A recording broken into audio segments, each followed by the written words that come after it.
ہمارے علماء جان گئے، میں نے خطبہ میں جو حدیثیں پڑھی، آیت پڑھی، بیدار مغز علماء سمجھ گئے کہ میں نے اپنی گفتگو کو 2 حصوں میں بانٹ دیا ہے۔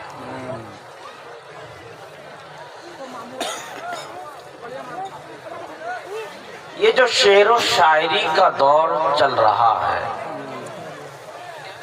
میں تھوڑی دیر پہلے اس کے حوالے سے گفتگو کروں گا تاکہ بن موسم کے بارش نہ ہو، بلکہ سمجھ میں آئے کہ موسم کے لحاظ سے بارش ہو رہی ہے۔ جی سبحان اللہ۔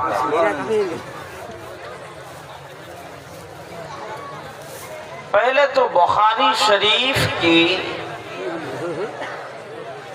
ایک حدیث شریف کا عنوان جو امام محمد بن اسماعیل بخاری نے قائم فرمایا، ہمارے نعت خواہ حضرات، ہمارے شعراء حضرات پہلے وہ حوالہ سن لیں۔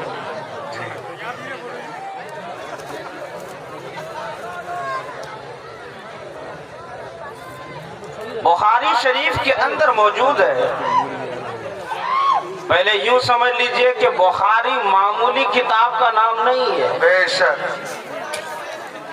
اصح الکتب بعد کتاب اللہ، سبحان اللہ، بے شک قرآن حکیم کے بعد پوری روئے زمین پر جو سب سے افضل، سب سے اعلیٰ اور سب سے محتم بشان کتاب ہے، وہ ہے صحیح بخاری شریف۔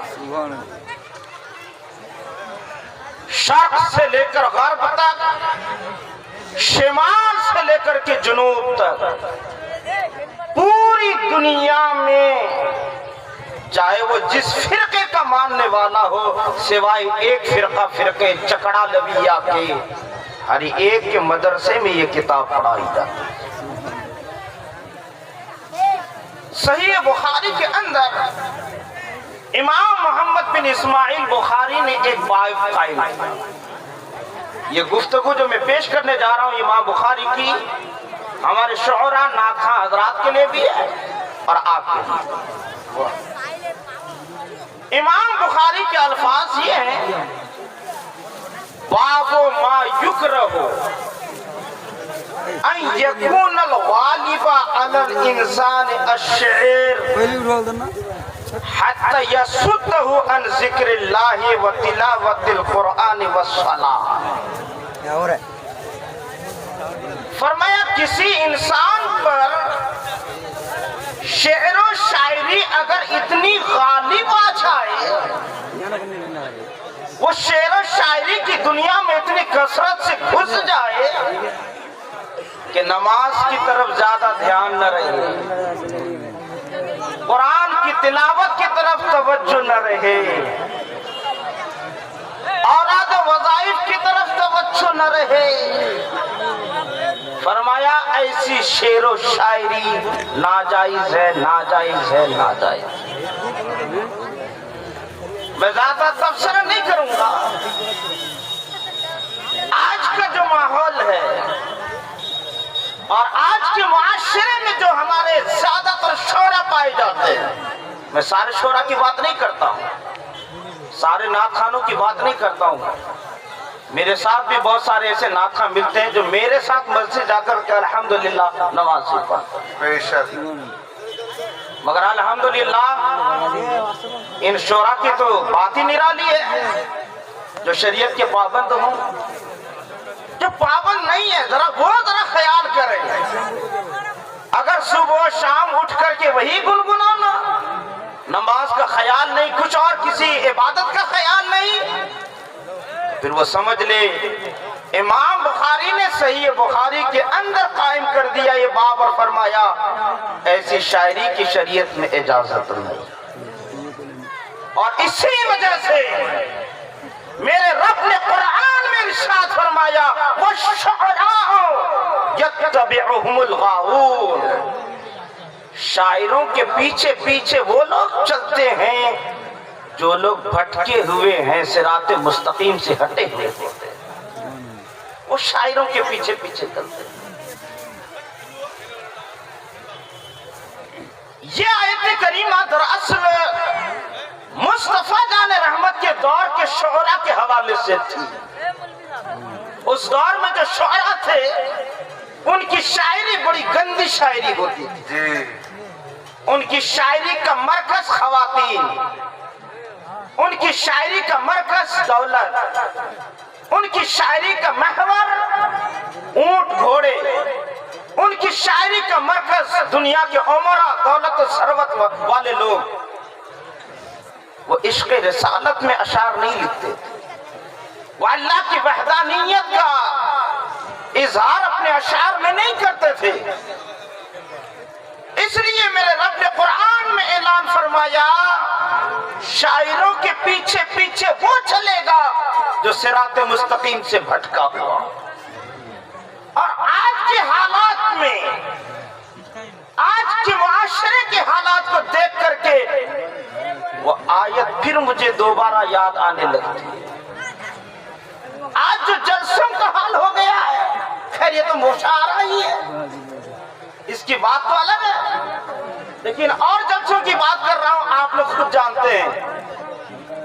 جب کوئی گھنگرج آواز والا مائک پہ آ کر کے اپنے سریلی آواز میں کچھ گنگنانے لگتا ہے تو پھر پورا پنڈال کھچا کر بھر جاتا ہے، اور وہیں کوئی ناصح، کوئی واعظ، کوئی خطیب، کوئی دین کی باتیں بتانے والا، کوئی شریعت کا راستہ دکھانے والا، کوئی آپ کا ہمدرد اور آپ کا درد مند خطیب جب آپ کے بیچ میں آتا ہے نا تو آپ پنڈال چھوڑ کر کے باہر بھاگ جاتے ہیں۔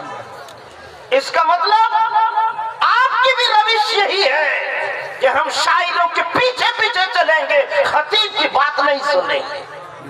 اور جو شاعروں کے پیچھے چلتا، خطیب کی بات نہیں سنتا، واعظ کا کلام نہیں سنتا، میرا رب فرماتا ہے الغاوون، وہ صراط مستقیم پر نہیں ہے، وہ لوگ بھٹکے ہوئے۔ خدا را ذرا اپنا انجام سوچو، تمہارا انجام کیا؟ اب ذرا ایک بات سنیے، مشاعرہ ہو رہا ہے، یہ مشاعرہ پہلے سن لیجئے۔ شعر کہتے کسے؟ ہمارے علماء نے، تھوڑی دیر خالی صبر کیجئے گا، اس کے بعد پھر اچھی بات آئے گی، آپ کو لگے گا کہ یہ ٹف بات ہے۔ الکلام الموزون المقفع قصدا، فرمایا وہ کلام، وہ جملے، وہ سینٹنس جس میں وزن بھی ہو اور جس میں قافیہ بھی ہو، اور وزن اور قافیے کا کام ایسی غلطی سے نہیں آ گیا ہو بلکہ ارادے سے کیا گیا ہو، تو ایسے کلام کو شعر کہتے ہیں۔ اب اس کلام میں اگر اللہ کی وحدانیت بیان کی گئی، اللہ کے کمالات بیان کیے گئے، اللہ رب العزت کی قدرت بیان کی گئی، اللہ سے متعلق عقائد بیان کیے گئے، تو اس کلام کو، اس شعر کو اب صرف شعر نہیں کہیں گے، اسے حمد کہیں گے۔ سبحان اللہ۔ اور اگر انہیں اشعار کے ذریعے سے مصطفیٰ جان رحمت کے فضائل بیان کیے گئے، حضور کے کمالات بیان کیے گئے، معجزات نبویہ کا بیان ہوا، اوصاف مصطفیٰ کا بیان ہوا، رسول اللہ کی خوبیاں بیان کی گئی، علم غیب کی چیزیں بیان کی گئی، عقائد اہل سنت جو نبوت سے متعلق ہے وہ بیان کیے گئے، تو اب انہیں اشعار کو نعت مصطفیٰ کہیں۔ سبحان اللہ، بے شک۔ اور اگر اشعار کے ذریعے سے کسی ولی، کسی پیر، کسی بزرگ، کسی عالم دین، کسی فقیہ، کسی محدث، کسی اسلامی بادشاہ یا کسی خلیفہ کی شان بیان کی جائے تو پھر ایسے اشعار کو منقبت کے اشعار کہتے ہیں۔ سبحان اللہ، بے شک۔ اور اگر مردے کی خوبیاں بیان کی گئی، رونے کا انداز اپنایا گیا وغیرہ وغیرہ، ایسے اشعار کو مرثیہ کے اشعار کہتے ہیں۔ خیر بہت ساری چیزیں ہیں اس میں، صرف ایک حدیث پیش کر رہا ہوں۔ سن لیجئے شاعری کی کتنی قسمیں ہیں۔ مصطفیٰ نے ایک حدیث میں کلیئر کر دیا شاعری کی دو قسم، جائز شاعری، ناجائز شاعری۔ بے شک طحاوی شریف شرح معانی الآثار کے اندر امام طحاوی نے ایک حدیث نقل فرمائی، مصطفیٰ نے فرمایا الشعر ہوا کلام فحسنہ حسن وقبیحہ قبیح۔ فرمایا شعر بھی ایک کلام ہے، ایک گفتگو ہے، اگر وہ اچھی تو شعر اچھا، اگر وہ بری تو شعر برا۔ بے شک تو شعر و شاعری دو طرح کی ہوتی ہے، ایک کو اچھی شاعری کہتے ہیں، ایک کو بری شاعری کہتے ہیں۔ مجھے اس محفل میں کچھ دوسری خاص چیزیں بتانی ہیں۔ ہمیں جب شعراء کو دعوت کرنا ہے اپنے جلسے میں یا پھر اپنے مشاعرے میں، تو ہمیں کن چیزوں کا خیال رکھنا ہے اور شاعروں کو کن کن چیز کا خیال رکھنا ہے، اس کے تعلق سے تھوڑی دیر بات کرنا ہے۔ نمبر ایک، فاسق شاعر کو کبھی اپنے جلسے میں مدعو نہ کریں۔ جی حق ہے، بات ہماری سمجھ رہے ہیں نا؟ داڑھی منڈا شاعر صفا چٹ کیے بیٹھا ہے اور اشعار پڑھتا ہے عشق مصطفیٰ کا۔ ارے نادان، اگر تیرے دل میں اتنا ہی عشق مصطفیٰ ہے تو پھر سنت مصطفیٰ چہرے پہ سجا کیوں نہیں؟ اس کا مطلب تیرے دل میں عشق مصطفیٰ نہیں، تیرے دل میں عشق روپیہ، عشق دولت موجود ہے۔ بے شک پیسے کی ہوس میں تو نعت پڑھتا ہے، تو رسول اللہ کے عشق میں نعت نہیں پڑھتا۔ نہیں پڑتا۔ آج ہمارے اسٹیجوں پر، بڑے بڑے اسٹیجوں پر ایسے شعراء مدعو کیے جاتے ہیں، جی صفا چٹ کیے ہوئے فاسق معلم شعراء، اور اسٹیج پر قائد اہل سنت تشریف فرما، حق ہے، حق ہے۔ اسٹیج پر غازی اسلام تشریف فرما، بے شک اسٹیج پر مفکر اسلام جلوہ گر، اسٹیج پر بڑے بڑے دگج علماء جلوہ گر وہاں پر تشریف فرما ہوتے اور ان کی موجودگی میں فاسق نام پڑتا۔ میں آپ سے کہنا چاہتا ہوں، حوالہ نوٹ کرو، غنیت المستملی کتاب کا نام، فرمایا لو قدموا فاسقا یعصمون بناء علی ان کراہت تقدیمہ کراہت التحریم ولأن فی تقدیمہ تعظیمہ وقد وجب الشرع احالتہ۔ فرمایا سنو، دھیان سے کان کھول کے سنو، فرمایا کوئی انسان اگر داڑھی منڈا ہو، فاسق معلن ہو، کیا اسے مصلی امامت پر بڑھایا جا سکتا ہے نماز پڑھانے کے لیے؟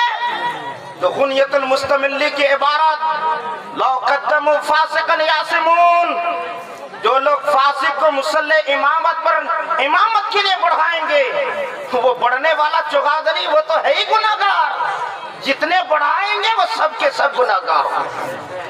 وجہ کیا ہے؟ فرمایا تم اگر ان کا مصلی امامت پر بڑھاؤ گے ان کی تعظیم ہو جائے گی، پر شریعت نے حکم دیا فاسق کی تعظیم نہ کی جائے، فاسق کی توہین کی جائے، ان کی توہین واجب ہے۔ پتہ کیا چلا؟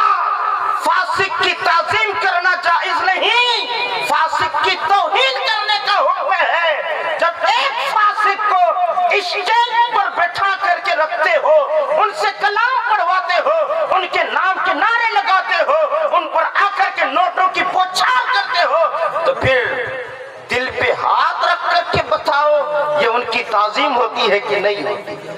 بولیے ہوتی ہے کہ نہیں ہوتی ہے؟ اور شریعت نے کیا حکم دیا؟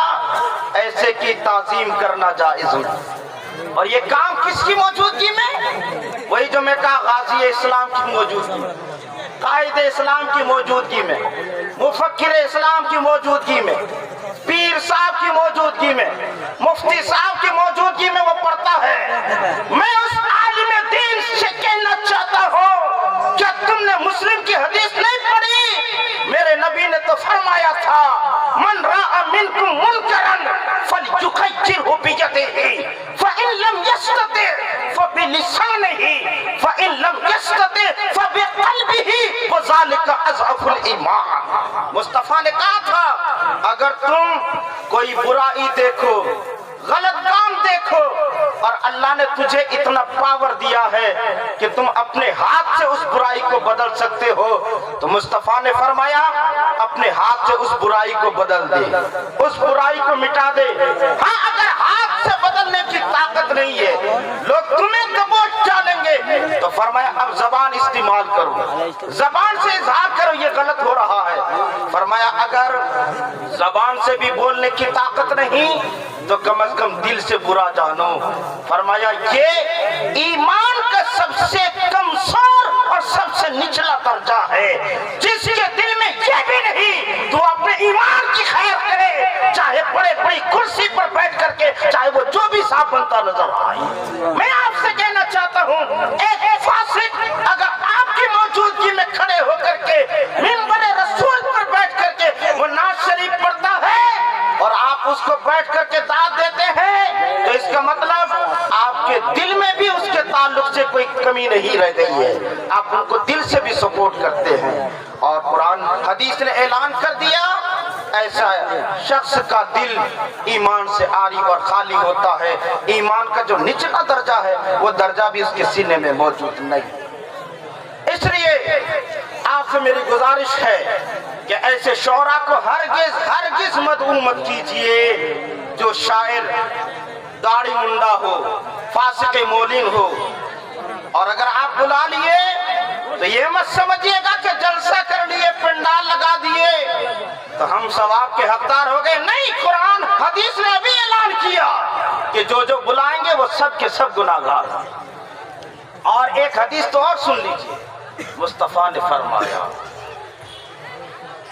جب کوئی انسان فاسق کی تعظیم کرتا ہے نا، فاسق کی تعظیم، ان کے لیے کھڑا ہو جاتا ہے، ان کے نام کے نعرے لگاتا ہے، ان پر نوٹ نچھاور کرتا ہے، کسی بھی طرح سے جو فاسق کی تعظیم کرتا ہے، مصطفیٰ فرماتے ہیں یہتز العرش، اس فاسق کی تعظیم کرنے سے عرش رب ذوالجلال کو جلال اٹھتا ہے اور عرش کانپ اٹھتا ہے، اور عرش اپنی زبان حال سے کہتا ہے میرا رب اس فاسق کی توہین کا حکم دیتا تو لوگ اس کی تعظیم کیوں کر رہے ہیں؟ اس لیے میرے رفیق عرش اعظم کو ناراض مت کرو، اور فاسقوں کو بلا کر کے خود جہنم مول لینے کی کوشش نہ کرو، صرف ان سے ایک بات کہو تیرے دل میں اگر عشق رسول اتنا ہی ہے تو پہلے سنت مصطفیہ اپنے چہرے پر سجا لے، پھر تمہیں انشاءاللہ ہم شوق سے مدعو کریں گے، اور اگر ایسا نہیں ہوتا ہے تو ہم تمہیں دعوت پیش نہیں کر سکتے۔ دوسری چیز، ایسے نعت خانوں کو اور ایسے شاعروں کو اپنے یہاں بلائیں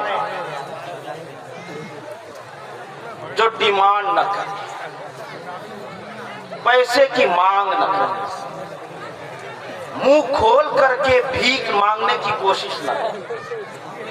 یاد رہے جب تک تقریر، نعت، یہ سب کام بغیر مطالبے کے ایسے کی جاتی ہے تب تک یہ کام کار ثواب ہے، اور جب طے ہو جاتا ہے اتنا دینا پڑے گا، اتنا لینا پڑے گا، تو پھر اب یہ کار دین نہیں، یہ کار دنیا ہے، یہ کار دنیا ہے۔ اور ہمارے فقہ نے اس کو اجارہ کہا، اجارہ، مگر اجارہ کے لیے بھی بہت شرطیں ہیں، کام متعین ہونا چاہیے، کام کیا کرائیں گے، ٹائم فکس ہونا چاہیے، کہاں سے کہاں تک ہوگا، یہ ساری چیزیں متعین نہیں ہوتی، کل ملا کے وہ رقم ٹھیک ٹھاک نہیں ہے جو مانگی جائے۔ میں آپ سے کہنا چاہتا ہوں آپ مدرسے کا جلسہ کرتے ہو، مسجد کا جلسہ کرتے ہو، 25,000 30,000 میں ناخواں کو بلاتے ہو، تو پھر ایسا جلسہ کر کے فائدہ کیا؟ آپ کے مسجد کا پھر کیا بچتا؟ آپ کے مدرسے کا پھر کیا بچتا؟ وہ سب تو آپ اسی کو دے دیتے ہیں۔ ہاں، آپ کو صرف جلال نکالنا آتا ہے تو ہمارے علاقے کے ناخوانوں پر جلال نکالنا آتا ہے، ان علماء پر جلال نکالنا